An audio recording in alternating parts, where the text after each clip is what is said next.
Welcome to this video on the soul, mind and the body, which is chapter 1.2 of the OCR A-Level Religious Studies specification. So firstly, take a pause of this video and see whether you can define these key terms. So what is the soul? It's often but not always understood to be the non-physical essence of a person. Consciousness is awareness or perception. Substance dualism is the belief that the mind and the body both exist as two distinct and separate realities. Skepticism is a questioning approach which does not take assumptions for granted. Reductive materialism is also known as identity theory and is the view that mental events are identical to physical occurrences in the brain. And category error or category mistake is a problem of language that arises when things are talked about as if they belong to one category when in fact they belong to another. So the philosophical language of the soul, mind and body. The soul is a difficult word to define because people use it loosely.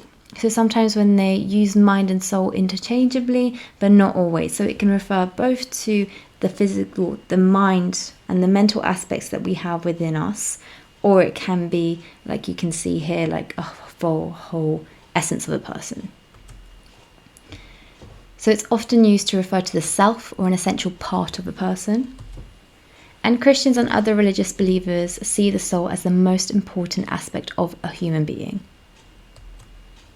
And religious believers often see the soul as a non-physical, capable of having a relationship with God and capable of living independently from the body. So if you want to use a biblical quote, you can use something like, the body is raised perishable whilst the soul is raised imperishable. So again, it really illustrates the fact that the body will die and not be resurrected, let's say, and the soul is a thing that continues that relationship with God and can progress onto an afterlife in a Christian sense and belief. So firstly, Plato's ideas about the soul, mind and body. Plato was a dualist, and that basically just means that he believed that the soul and the body were separate substances. So he saw them as two separate entities. So he thought the soul had the capacity to leave the physical body and move on after death, and returning to the world of the forms. And we're going to look at what the world of the forms were in a sec. So the demands of the body can impede the progress on the soul in Plato's ideas. And he thought that life and death come from each other in an endless chain where souls are reborn. And he had a tripartite view of the soul, and that the soul is made from three parts, so reason, appetite and emotion. And he used this analogy of a chariot to illustrate this.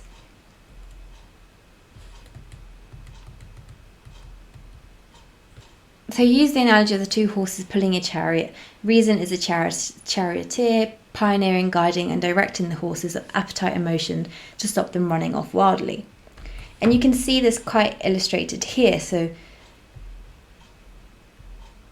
the fact that the charioteer here is driving the emotion and the desire. So it doesn't mean that the emotion and desire should be the things that take you towards anything in life. Your reason or your mind, in the sense your soul, had to control these two entities in order to actually make a reasoned decision. So in Meno, Plato used this to understand uneducated persons, such as slave boys. So he said we can still work out the answers to geometry and logical problems because their souls must have been encountered ideas before birth in the world of the forms. So in the myth of air, Plato describes the immortality and rebirth of souls as well. And the myth of air from Plato's Republic tells the story of a soldier, Air, who is thought to be dead and descends to the underworld. But when he revives, he is sent back to tell humanity what awaits them in the afterlife. And Air describes an afterlife where the just were rewarded and the wicked were punished. So souls are then reborn into a new body and a new life, and the new life they choose will reflect how they lived their lives in their previous life and the state of the soul at death. So again, you can kind of see here from the slave boy example the fact that in philosophy of the concept of knowledge, Plato argues that this is why we are born with some knowledge. We are innately, so he says that geometry is something we are born of innately and understand some concepts of basic maths, such as geometry here. So this illustrates that reason aspect and why he believes we have a soul, because there's something that's innately attached to that before we are born, in Plato's beliefs. And then again, the myth of air just really illustrates that the soul goes somewhere after death. So here you've got the before and before coming into the world and after, to illustrate the fact that Plato thought we had a dualist approach to our mind and body being separate. So Plato's world of the forms. So he is an epistemological response to the natures of reality, and he attempted to answer the question, what is true reality? So he said that the idea is that every object in the world we see is a less perfect copy of an ideal object found in a world Plato calls the realm of the forms, so the perfect realm. And our souls have visited the realm of the forms before entering our bodies, and so we can identify common objects such as a chair or a cat. So this is what his forms are in an illustrated sense. So we have the particulars, which are the objects. So these are the objects here, and they are instinctable. So they participate in these lower forms. And we also have the concept of higher forms, such as concepts and ideals, such as beauty and justice. So things that might not be physical, but we have a universal approach to understanding them. And the highest form is just the good. So all of these forms or concepts for Plato are in the realm of the forms. They're non-physical, non-standard, eternal, immutable, perfect, and necessary.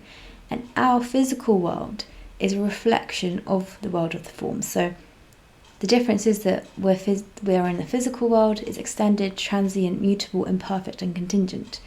So Plato believed that our soul was in this world of the forms before being in the world here. So this you can understand it through the slave boy example, that he had some ideas of maybe some particulars or higher concepts of good. In his instance, it was geometry, that were within the realm of the forms. He came into the physical world, was still uneducated, yet could still tell you the basic principles of geometry. And that's what Plato basically believed. But he also came up with Plato's cave, and he put forward this cave analogy to emphasize his theory of the forms. And the cave represents the world we live in, so a world that Plato called the world of appearances, and the prisoners that are chained up represent trapped humanity. So the prisoners are facing a wall where they can see shadows of objects they believe to be real, and in order to truly understand the shadows, one has to escape and make the journey out of the cave. So when a prisoner leaves the cave, they will see true reality in the form of the outside world, and so seek true knowledge. So this supports Plato's theory of forms because it shows that an escaped prisoner can understand this reality, much like we as individuals can understand our world as long as we continue to pursue philosophical truths. And this was quite funny of Plato to say, because he basically said that philosophers are the only ones that know reality. But again, if we look at it through an illustration, you have us, or the prisoners here.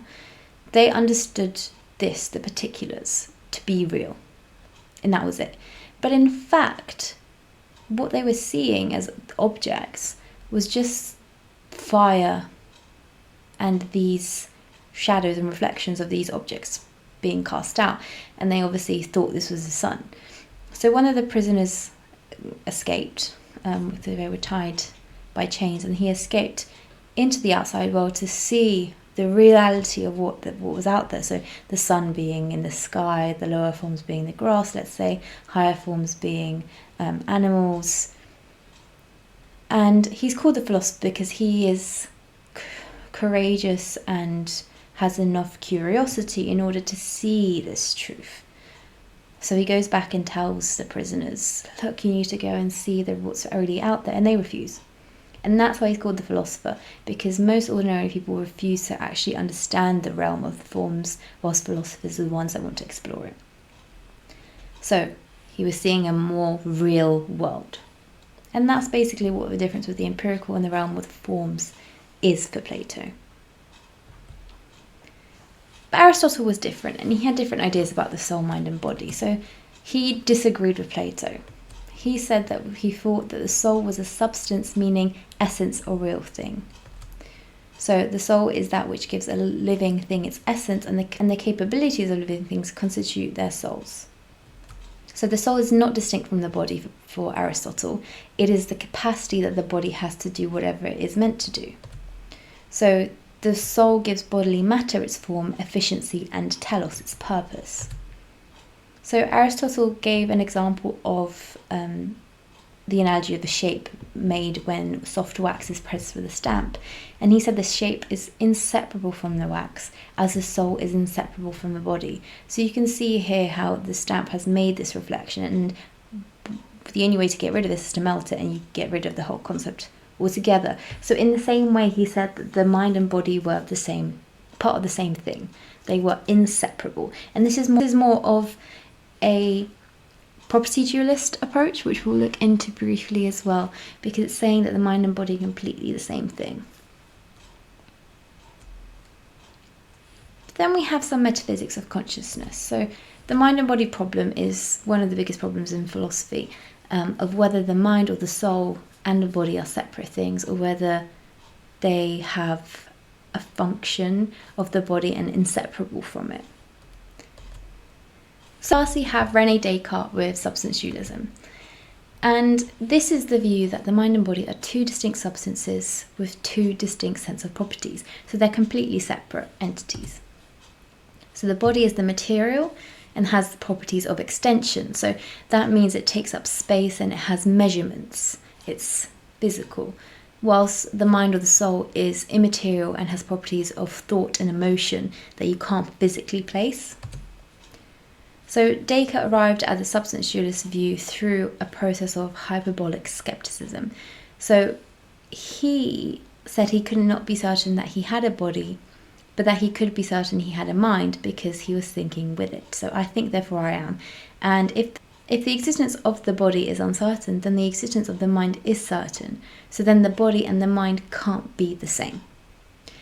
And he came up with this conclusion through his 3 waves of doubt. His first wave of doubt was sense doubt. So he said, well, I can't always trust my senses, because if I look at a building from afar, it looks small. But if I'm closer to it, it's very big, especially if you have things like skyscrapers. So in this way, he says our senses can deceive us. So therefore, I can't always trust them, and I can't be certain of them. The second wave of doubt was dream doubt, because he said, well, when I'm asleep, I experience things in the same way I do when I am awake. So how can I actually know whether I am dreaming or whether I am awake? So for example, when you've had a bad dream and something, or you've had a dream and you believe that things actually happen in real life. For example, if you've had an argument with a friend, because our dreams are quite realistic, we feel the same emotions. So therefore Descartes says, well, I can't really trust whether or not I am in a dream. And the third one, it was just this more crazy one, was evil demon doubt. So he said, how can I not be sure that an evil demon is placing ideas into my mind and controlling my mind and my thoughts? There is no way you can't prove that. It is a possibility, possibly. So these were the 3 waves of doubt. But Descartes then looked and said, well, I am thinking, and therefore I am doubting. And if I didn't have a mind, then I wouldn't be able to doubt the existence of it. So that's where his famous saying of the cogito, I think, therefore I am, comes from. Because I am a thinking thing, I know I exist. So he says, because I am a thinking thing, I know that my mind can exist. So therefore we can be sure of our mind existing, but we can't possibly surely be certain of our physical body existing. But there is a problem with this, and it's looking at the fact that it calls skepticism, or solipsism to be more specific. And solipsism is the skeptic view that you can only be sure of your own mind existing, not anybody else's. So that is a problem, because then we can't prove that other people exist, or are we inventing them in our minds? So again, there's a whole kind of mind and body problem, but also what exists in epistemology. So Descartes thought the mind and body must somehow be attached to each other, perhaps, and he said that maybe that could happen through the pineal gland. Again, Descartes is pre-scientific discovery, a lot of scientific discovery, so this is what he thought. It's very hazy, and there's not a lot of proof or scientific evidence around this, but this is what he worked on. And you can see the pineal gland is here in the brain. So substance dualism allows for the possibility of life after death, and the soul of mind could continue after death of the body if they were separable. You also have to remember that Descartes was a Christian, and therefore his theory was going to suit the principles of Christianity and the existence of a God at the time as well. Then we have property dualism, and again this is still a dualist account, so the fact that the mind and body are separate in some ways, but they said that the mind and body are one substance, which is matter, but the matter can have two distinct kinds of properties, mental and physical. So we can see here the substance dualism says that there is two separate substances, the non-physical and the physical, making up the person.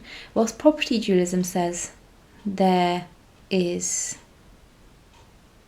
the physical substance and the non-physical property is part of it here. So it's attached in some way. Whilst mental physicalism, materialism says that only physical substance exists. Then we have emergent materialism, and this is the view that property or new properties emerge from physical matter as it becomes more complex. The mind and body are different, but not completely distinct.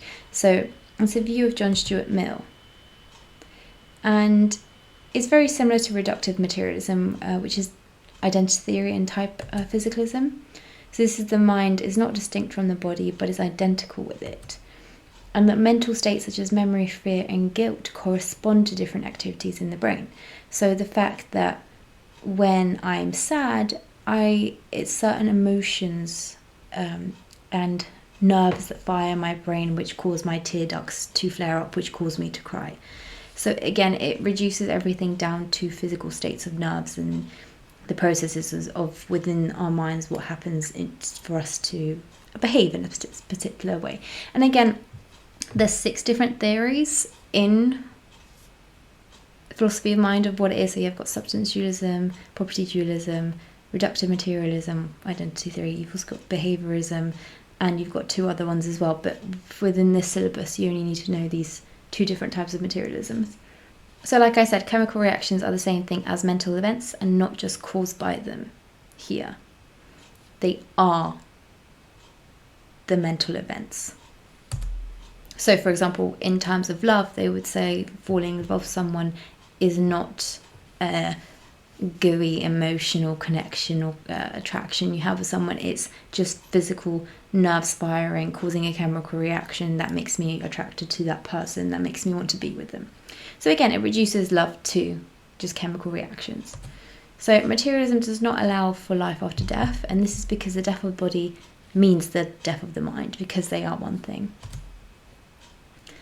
And then we have Gilbert Ryle with the concept of mind in 1949. And he argued that the mind is not a distinct part of the body, but an aspect of the way the bodies behave, just as a team spirit does in an aspect of how the cricket team behaves. So Ryle gave an example that when you want to meet the team spirit, and you've already met the team, you don't meet the team and then go, and where is the team spirit? Because the team spirit is within the team itself. So it's not a separate thing that you want to meet itself. It's within everybody else in the team. So it illustrates that materialistic principle that he is supporting. And the other example he gives is this famous ghost in the machine example. So he says there is no non-physical soul in the matter of the body, but thinking of the mind and body as distinct involves this category mistake that we spoke about. So the ghost in the machine means that the consciousness of the mind carried in a physical entity Ryle referred to this idea as the ghost machine, and he believed that human consciousness and mind are very dependent on the human brain. So the term ghost in the machine has come to also describe the supposed consciousness in a device that behaves as if it has a will that is independent of what the human operator wants the device to do. So for example, when my laptop has some faulty error, it's not because there is a ghost in the machine programming it to do certain things, or the spirit making it do weird things for it to have an error. Is because it's been programmed. There's something wrong in the programming. So computer programmers have appointed the term ghost in the machine to explain when a program runs contrary to their expectations. So the idiom ghost in the machine is a metaphor, which is a comparison that is made figuratively. Like I said, it's just saying when there is a mistake within the system. We're not saying that there's a ghost that is controlling it at the time. It's just because there is an error. And that's what he's basically saying with the mind and body problem. He's saying, well, it doesn't mean that we have a mind, a non-physical mind of our own. It just means that we're programmed in a specific way that is physical. So therefore, it's a category mistake or a category error to say that we have a soul. Richard Dawkins agreed with this materialistic perspective in his The Selfish Gene, 1976, and River Out of Eden in 1995. So he argued that humans are entirely material and we are survival machines. So he rejects the idea that we need to think of a supernatural soul if we are explaining what it means to be human. And he calls Platonic ideas of a supernatural soul, soul 1, and Aristotelian ideas of the soul as the essence of a material being, soul 2, just to distinguish it, because they still believed there was a soul, whether they were different. One was from a more substance dualist approach, and the other one's through a property dualist approach. But Dawkins really believed in the evolutionary aspect of what Darwin came up with. So obviously evolution is proved within science through looking at fossils and the evolution of what helps them survive. So in that sense, Dawkins argues that the soul is kind of removed from that because it illustrates that there is only a physical aspect to an evolutionary perspective and humans, because we came out of monkeys. So that's what he argues to really illustrate his principles of surviving and being survival machines, because obviously the survival of the fittest is where the fittest or the animals with the best genes survive to reproduce and have their own offsprings, which then have the similar genes. So it's all going through a physical perspective. So now we're going to look at some possible criticisms of dualist approaches to the mind and body problem. So one is that our experience of ourselves does not support a dualist approach, possibly, because we can feel ourselves to be a unity with material and physical aspects rather than two very separate substances. Or what we feel to be the case does not necessarily make it true. So an example might be something like, if you are physically ill, it does a lot of the time affect your mental state, and a lot of the time if you have a mental condition such as depression, for example, it does affect your physical state as well. So it illustrates that the mind and body are connected in some sense, whether there is one or the other, but it does show a connection. But that could support dualism as much as it can go against it, depending on how you argue. So dualist approaches cannot explain how the mind and body work together. So for example, why feeling afraid mentally makes a person's heart race physically. And the problem of other minds, so it's the solipsism problem, like I said, with substance dualism. How can we be certain that other people have minds if they are completely separate from physical bodies and what we perceive? So again, it just illustrates that we can only be sure of our own existence, so therefore how can we be sure of other people's existence? So there's a flaw there, and possibly a leap in logic. And the distinction between mental and physical properties isn't always clear-cut at all. But of course, there are always some criticisms of the materialist approach to the mind and body problem as well. The way is that the way we use language can suggest that we, it's meant to say, feel ourselves to be more than just a physical body. So although what we feel to be the case does not necessarily make it true, again, But it does sometimes feel like I can't locate my physical thoughts. When I think something, it doesn't physically appear anywhere unless I write it down or verbalize it or behaviorally show it. So therefore it makes you maybe wonder, where is that thought really located? Because it's not physical. So it does have a suggestion of maybe there is something mental possibly. Descartes' observation of the mind and the body have different approaches, and so cannot be the same distinct substance is a very valid point. They could be completely separate substances. It's just, again, he was pre a lot of scientific discoveries.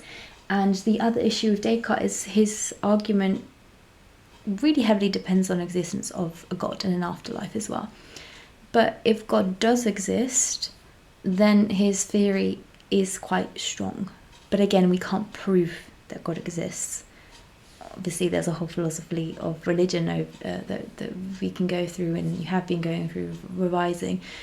So there are a lot of arguments for and against here, but because Descartes has this circular argument of, well, my existence depending on the existence of God and God's existence depending on mine, there's that circularity there of the mind existing and God, and then God existing in the mind. So there's a circular, the Cartesian circle is what it's called. But if he's correct, if God does exist, then his argument is very valid and very strong. Materialism cannot explain how a chemical reaction can cause consciousness and mental events.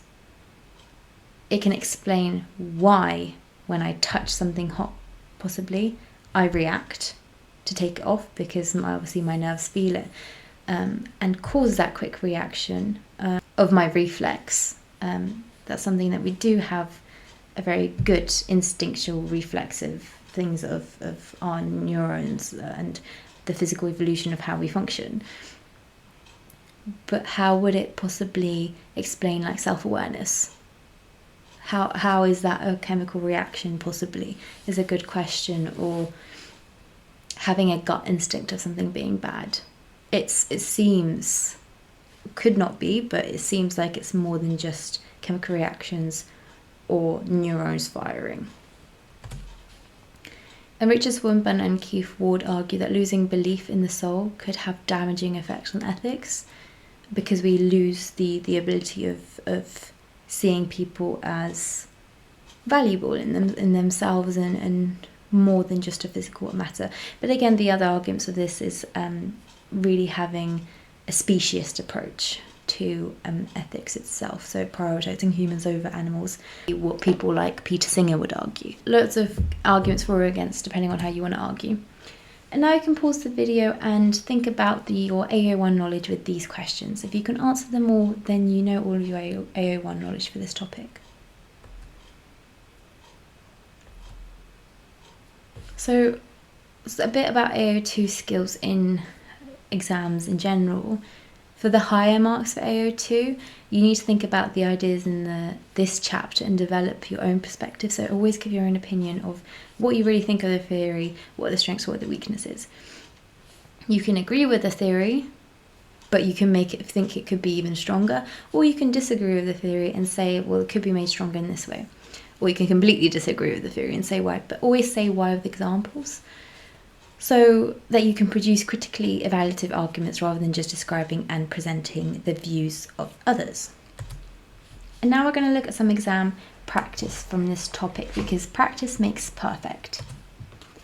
So the first question is, how convincing is Plato's view that the soul is distinct from the body, as a 40 marker for OCR? So obviously your AO1 knowledge is demonstrating an understanding through your main content that we've covered here. So you could look at the description and explanation of Plato's dualist understanding of the soul as distinct from the body and the spiritual as distinct from the physical. You can have the description and explanation of Plato's understanding of the soul as a tripartite with reason in control of appetite and motion, and you can use the chariot example here. Describe and explain Plato's understanding of the soul as immortal and capable of existence outside of the body in terms of the realm of the forms. And again, give the cave analogy and the explanation of the realm of forms here.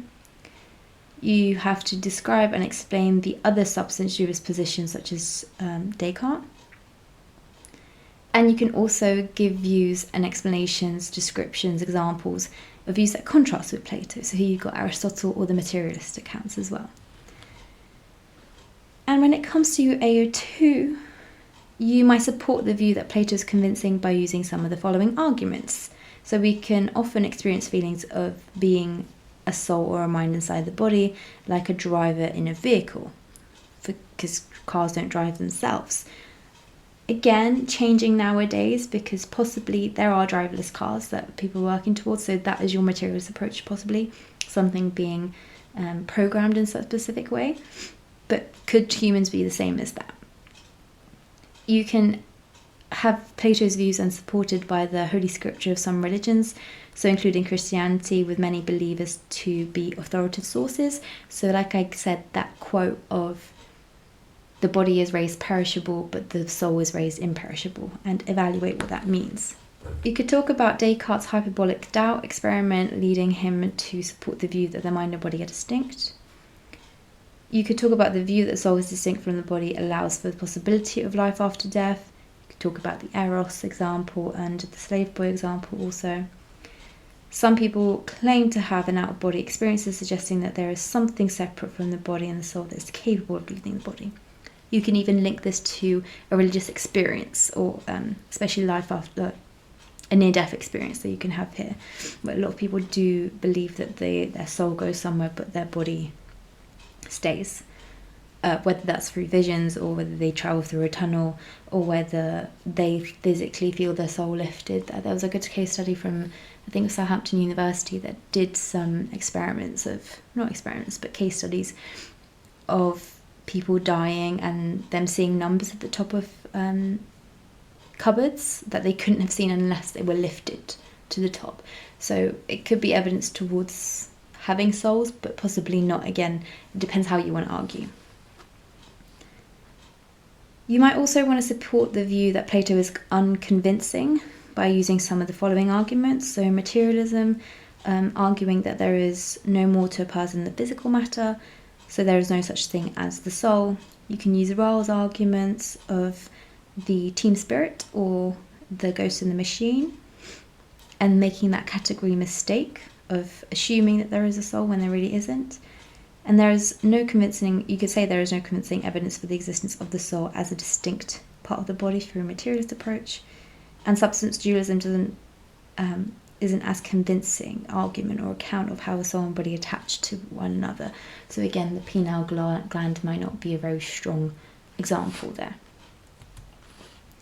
Then you have this other question of people are no more than complex physical matter discuss. And again, a lot of the content will be quite similar. So some of the things you might want to talk about is the description and explanation of a materialist point of view, perhaps using examples of Aristotle and Dawkins. You might want to talk about Ryle through a materialist approach with the examples that I gave. And you might want to talk about how a materialist position might contrast with dualist positions as your AO1 knowledge. For your AO2 knowledge, you might want to, for supporting this, you might want to say there's no evidence to suggest that people have souls or have minds that are distinct from the body. Neuroscience is developing in sophistication and showing how different parts of the brain are responsible for different aspects of human behaviour. Again, Ryle arguing that imagining people have souls that operate like a ghost in a machine involves making a category error again. Team spirit. And in order to criticise this, you can use Descartes with everything that we went through. You can talk about the mind and body having distinct properties and can't be identical substances. You can reject the belief that there are more than you can reject the belief that we are more than a physical could be a profound effect on our ethics because of the way we view other people. And the idea of the sanctity of life loses meaning then. So you can even rely to something like ethics in terms of, would we permit murder, for example? Because if we don't have a soul, then it shouldn't matter, maybe. It really makes a lot of human rights issues here. But again, you can criticise this with it being speciesist if you want to. Or you can support it with some biblical quotes, like I mentioned earlier. You can also reject the belief in the soul as being pessimistic and removes hope of life after death. And there is no evidence that we do not have souls. So the absence of evidence is not evidence of absence. So again, it really illustrates that, well, we just don't fully know. That could be the answer. I hope that gave you some guidance on how to answer these questions. Have a go at them and definitely do an essay plan. Again, you can use the same content within each of these essays. Just always remember to refer back to the question, introduction and conclusion in your essay. Thanks for joining me for this video, and join me next time for more religion, philosophy and ethics.